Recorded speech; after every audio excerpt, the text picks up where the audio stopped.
Okay students, अब आप लोगों की लैब है डीएलडी की प्रोटीज के ऊपर हम करेंगे। एक स्टूडेंट का मुझे मैसेज आया था कि स्टूडेंट को थोड़ी सी कन्फ्यूजन्स हो रही हैं प्रोटीज के ऊपर कि किस तरह से इस्तेमाल करना है। प्रोटीज में कुछ मसले मसाइल हैं उनको, तो हम थोड़ा सा कोई एक इसका ओवरव्यू कर रहे थे। मैं दफ़ा पहले भी इसके ऊपर एक वीडियो भेज चुकी हूँ, दोबारा हम इसको डिस्कस करते हैं। ये आपका प्रोटीज है। जब आप इसको प्रॉपरली इंस्टॉल कर लेंगे तो जो ये दो बटन्स हैं आपके पास, ये अनफ्रीज हो जाएंगे, वरना ये फ्रीज होंगे। उससे पता चल जाएगा कि आपने इसको प्रॉपरली क्रैक नहीं किया। तो आपने इसको प्रॉपरली क्रैक करना है। जब क्रैक कर लेंगे ये स्क्रीन आपके सामने शो हो रही होगी। इस ब्लू वाले पे क्लिक करेंगे तो ये स्क्रीन आ जाएगी। इस तरह से आपके पास ग्रिड वाला व्यू भी आ सकता है, तो कोई परेशानी की बात नहीं है। राइट, मुख्तलिफ ऑप्शन। ओके, अब यहाँ पे सारे के सारे कंपोनेंट्स पड़े हुए हैं जो आपकी डीएलडी में इलेक्ट्रॉनिक्स वगैरह में काम आएंगे। आप उनका इस्तेमाल करें। कंपोनेंट्स ढूंढने कहाँ से हैं, तो माउस को ट्रैक करेंगे। ये आ गया कंपोनेंट मोड, इस पर क्लिक करें और पी पे क्लिक करें, यानी पिक डिवाइसेस। जो भी डिवाइस चाहिए उसको लिखिए। फॉर इंस्टेंस मैं आपको इसके ऊपर एक 8x1 का जो मल्टीप्लेक्सर हमने क्लास में डिस्कस किया वही आपकी लैब भी बनती है, तो हम उसको डिस्कस करेंगे। 8x1 के वैसे तो मल्टीप्लेक्सर की यहाँ पे आईसी भी पड़ी हुई है, लेकिन हम उसको गेट्स की मदद से बनाएंगे ताकि आपकी थोड़ी इसके ऊपर प्रैक्टिस भी हो जाए। अपने तौर के ऊपर आप उसको बना के देख सकते हैं। मल्टीप्लेक्सर लिखिएगा, आपके पास मल्टीप्लेक्सर आ जाएगा। लेकिन जो असाइनमेंट आपने सर हमदा को जमा करानी है उसमें आपने उस मल्टीप्लेक्सर का इस्तेमाल नहीं करना, बल्कि आपने गेट्स की हेल्प से बनाना है, जिस तरह मैं आपके पास बनाऊंगी। ओके, तो उसके लिए हमें एंड गेट्स चाहिए। जब मैं लिखती हूँ एंड, अब ये देखिए मेरे पास 2 इनपुट वाला आ गया, मुझे 3 इनपुट वाले आने चाहिए, तो _3। ये मेरे पास 3 इनपुट वाला आ गया। अगर आपको 4 वाला चाहिए तो आप लिखें _4, तो वो भी आ जाएगा। जो भी सिलेक्ट किया है उसको करें एंटर। अब वो यहाँ पे नहीं आया, यहाँ साइड पे आ गया कि आपने वो कंपोनेंट चूज़ किया हुआ है। जब तक आप यहाँ पे आके उसको डबल क्लिक करके प्लेस नहीं करेंगे वो नहीं आएगा। Right, okay. डिलीट करना है डिलीट करें, ड्रैग करना है तो ड्रैग करें, जिसे आप उसको आगे पीछे कर सकते हैं। क्लॉकवाइज एंटी क्लॉकवाइज रोटेट करें, बहुत सारे ऑप्शन हैं, इनको आपने एक्सप्लोर करना है। तो मैंने यहाँ से डिलीट किया तो वो यहाँ से डिलीट नहीं, वो यहाँ पे पड़ा हुआ था कि बार बार मुझे लाइब्रेरी में ना जाना पड़े, मैं यहीं से दोबारा चूज़ कर लूँगी। ओके, इसके अलावा मुझे टॉगल्स चाहिए होंगे। ये टॉगल आ गया। आप चाहें तो आप बैटरीज का इस्तेमाल कर सकते हैं, बैटरी से भी आ जाएगा। टॉगल का आप लोग लैब में भी इस्तेमाल कर रहे थे किट के ऊपर, तो मैंने टॉगल को चूज़ कर लिया है। इसके अलावा मुझे और गेट्स चाहिए। आप 2 इनपुट वाले लेना चाहें तो 2 इनपुट वाला ले लें। मैं एक 2 इनपुट वाला भी लेती हूँ और मुझे एक 4 इनपुट वाले की ज़रूरत भी पड़ेगी, तो 4 के लिए मुझे लिखना पड़ेगा और_4। ओके, इसके अलावा मुझे नॉट गेट्स चाहिए होंगे, तो मैं यहाँ पे नॉट लिखती हूँ। ये आ गया नॉट गेट। अब मैंने अपनी ज़रूरत की चीज़ें यहाँ पे सारी रख ली हैं फ़िलहाल। हाँ, इसको ग्लो कराने के लिए मैं ले लेती हूँ एक येलो एलईडी। फिर मैं एक ग्रीन एलईडी ले लेती हूँ, बल्कि आउटपुट एक होगी हमारे पास, तो एक एलईडी काफ़ी, हमें ज़्यादा की ज़रूरत नहीं। ओके, आप कंपोनेंट्स प्लेस करना शुरू करते हैं। सबसे पहले देखिए इनपुट्स मुझे कितनी चाहिए थी। ये मेरे पास इक्वेशन पड़ी हुई है। S0 S1 S2 3 मेरे पास इनपुट्स थी, मतलब 3 सिलेक्शन लाइंस थी जिन्होंने अपना काम करना है। तो हम 3 सिलेक्शन लाइन सबसे पहले चूज़ कर लेते हैं टॉगल। तो ये आ गया पहला, ये आ गया दूसरा और ये आ गया तीसरा। अब दूसरी चीज़ जो थी वो था सिलेक्शन लाइंस के साथ नॉट। तो ये नॉट गेट है। अब यहाँ पे आके हम क्लिक करेंगे तो ये पहला नॉट आ गया, ये दूसरा नॉट आ गया और ये आ गया मेरे पास तीसरा नॉट। इनको मैं रोटेट कर लेती हूँ ताकि कम से कम स्पेस में मैं काम कर लूँ। तो राइट क्लिक किया और रोटेट क्लॉकवाइज। सिर्फ इनको ही नहीं, ये जो ऊपर है इनको भी रोटेट कर लेते हैं।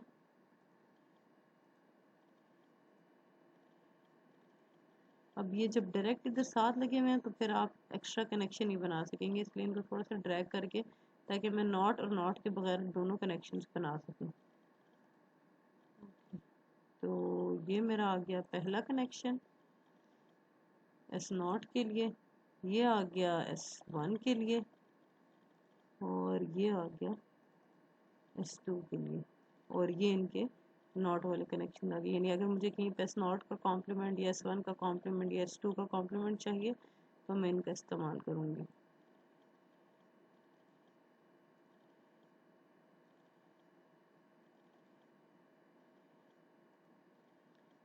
ओके, अच्छा, अब ये ऊपर वाली साइड कट गई ना, नज़र नहीं आ रही, तो ये यहाँ पे आपके पास ग्रीन विंडो बनी आ रही, इसको उठा के थोड़ा सा ऐसे स्लाइड करके सेट कर दे। तो अगर आप अपना प्रोजेक्ट बना रहे हैं और आपका प्रोजेक्ट कहीं गुम हो जाए तो इसका ये मतलब नहीं है कि वो गुम हो गया। इस ग्रीन विंडो को उठाएं, जहाँ की आपको अपना प्रोजेक्ट नज़र आ रहा है वहाँ ले जाके सेट कर दें, आपका प्रोजेक्ट वापस आ जाएगा, दोबारा बनाने की ज़रूरत नहीं है। ओके, अब इनपुट्स भी मुझे चाहिए, 8 इनपुट्स थी। तो पहली,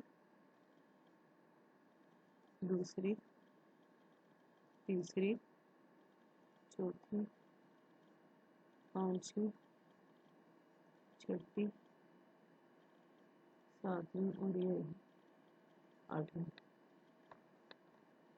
इनको मैं नेम्स असाइन कर देती हूँ। ये टेक्स्ट बॉक्स है, यहाँ पे आप चूज़ करें, इधर रखेंगे, आपको ऑप्शन आ जाएगा लिखने का। तो सबसे पहले है मेरे पास एस नॉट। अब इसका साइज़ यहाँ से आपने सेट करना है, साइज़ बहुत छोटा है इसका, इसको कम से कम 0.3 इंचज़ करें कि वो स्क्रीन पे क्लियर विजिबल हो। तो ये एस नॉट के लिए है। ये आ जाएगा मेरे पास S1 और इसी तरह से ये आ जाएगा मेरे पास S2। इसको मैं ड्रैग कर लेती हूँ, ज़्यादा ये उधर चला गया। ओके, और इसी तरह ये जो है मेरे पास, ये कैपिटल में हम लिखेंगे, ये है। इसी तरह फिर B है, फिर ये मेरे पास C है, फिर D है, E है, F, G, H।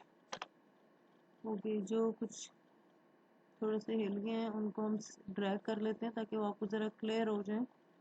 ये है, और इसी तरह ई है हमारे पास, और ये रहा ये। ओके, अब एक क्वेश्चन देखते हैं। हमें 4 इनपुट वाला एंड चाहिए, वो मैं ज़रा चूज़ कर लेती हूँ। मैं लिखूँगी एंड अंडरस्कोर 4। एक चीज़ जो बहुत ज़रूरी है, कंपोनेंट्स यहाँ पे सारे पड़े हैं, तो अगर कोई कंपोनेंट आपको नहीं मिल रहा तो उसका ये मतलब नहीं है कि वो कंपोनेंट यहाँ पे मौजूद नहीं, इसका मतलब आपको उसकी स्पेलिंग नहीं आती, उसकी स्पेलिंग ठीक करके लिखिए। फॉर इंस्टेंस बैटरी, आप बैटरी की स्पेलिंग आप गलत लिखेंगे, बैटरी आपको नहीं मिलेगी। टॉगल की स्पेलिंग आप गलत लिखेंगे तो आपको नहीं मिलेगा। तो अगर कोई कंपोनेंट नहीं मिल रहा तो देखें आप उसकी स्पेलिंग ठीक लिख रहे हैं कि नहीं। ओके, सर्किट बनाना शुरू करते हैं। मुझे 8 वैल्यूज़ चाहिए। ये क्वेश्चन आपके सामने है। 1 2 3 4 5 6 7 8, 8 मुझे एंड गेट्स चाहिए। पहला, दूसरा, तीसरा, चौथा, पांचवा, छठा, सातवां और आठवां।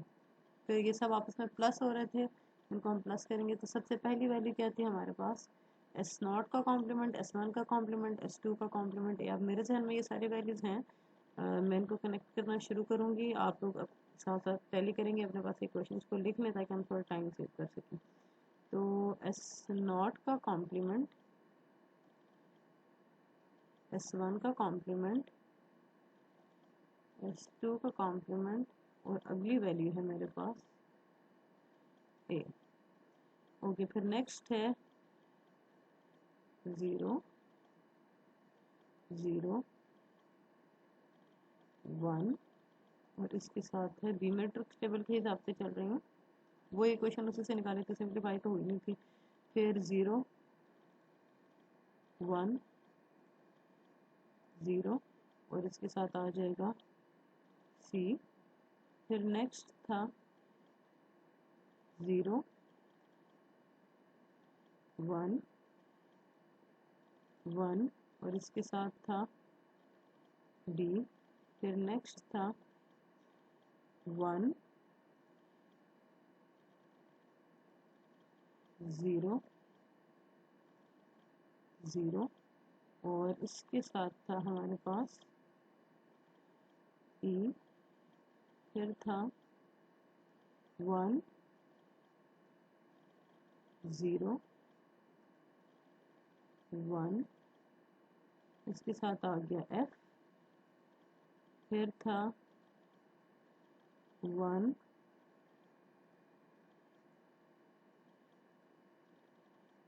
1 0, इसके साथ आएगा G, और फिर है हमारे पास 1 1 1, और इसके साथ है हमारे पास H। उसके बाद इन सब ने आपस में प्लस होना है। 4 इनपुट वाला और उठाती हूँ पहले 4 के लिए और ये अगले 4 के लिए। तो पहली वैल्यू, फिर दूसरी वैल्यू, तीसरी वैल्यू, और ये आ गई मेरे पास चौथी वैल्यू। इसी तरह यहाँ पे पहली वैल्यू आ गई, दूसरी वैल्यू आ गई, ये तीसरी वैल्यू आ गई, और ये आ गई हमारे पास चौथी वैल्यू। अब इन दोनों का ज़रा आपस में भी और करना है। 2 इनपुट और उठाते हैं। पहला कनेक्शन, ये दूसरा कनेक्शन। आउटपुट चेक करने के लिए जिस तरह आपके पास किट में एलईडीज होती हैं, हम भी एक एलईडी उठा लेते हैं। ये मैं एलईडी को कनेक्ट करते हैं इसके साथ, और दूसरी साइड पे हमने एलईडी को ग्राउंड करना है। ग्राउंड कंपोनेंट नहीं है, वो टर्मिनल है, तो आपको टर्मिनल से मिलेगा। ये टर्मिनल मोड है, ये पड़ा हुआ ग्राउंड। ग्राउंड को उठा के यहाँ पे रख दें और ये कनेक्ट कर दें। सर्किट हमारा कंप्लीट है। अब सर्किट को चला के देखना है, तो ये प्ले का बटन है, इसको दबाएंगे, आपका सर्किट चल पड़ा है। अब इस वक्त सिलेक्शन लाइन की वैल्यू है 0 0 0। जब सिलेक्शन लाइन की वैल्यू 0 0 0 होनी चाहिए, उस वक्त ए का डाटा आउटपुट के ऊपर जाना चाहिए। तो अब अगर ए पे 0 है तो 0 जाएगा, अगर ए पे 1 हो तो 1 जाना चाहिए। तो 0 को 1 करने का तरीका क्या है कि ये छोटा सा रेड बटन बना, उस पर क्लिक करें, इसकी वैल्यू 1 होगी, तो देखें उसकी वैल्यू चली गई। अब सिलेक्शन लाइन की वैल्यू करते हैं 0 0। जब मैंने सिलेक्शन लाइन की वैल्यू 0 0 1 किस वक्त बी का डाटा आउटपुट पे जाना चाहिए। बी की वैल्यू 0 है तो 0 आ रहा है। मैं इसको 1 कर देती हूँ, तो अब देखें उसकी वैल्यू 1 आ गई। ओके, फिर रैंडम चेक करते हैं। 0 1 1 करते हैं। 0 1 1 के ऊपर डी का डाटा आउटपुट के ऊपर जाना चाहिए। Is it clear? और 1 1 1 के ऊपर किसका डाटा जाना चाहिए? 1 1 1 के ऊपर एच का डाटा जाना चाहिए। 0 है तो 0 आ रहा है, 1 है तो 1 आ जाएगा। क्लियर? तो ये आप लोगों की लैब थी। आई होप आप लोगों को प्रोटीज की अंडरस्टैंडिंग हो गई होगी। अब से ऑनवर्ड्स हम जितने भी सर्किट्स बनाएंगे, मेक श्योर आप उन सब की प्रैक्टिस अच्छे से प्रोटीज के ऊपर करें।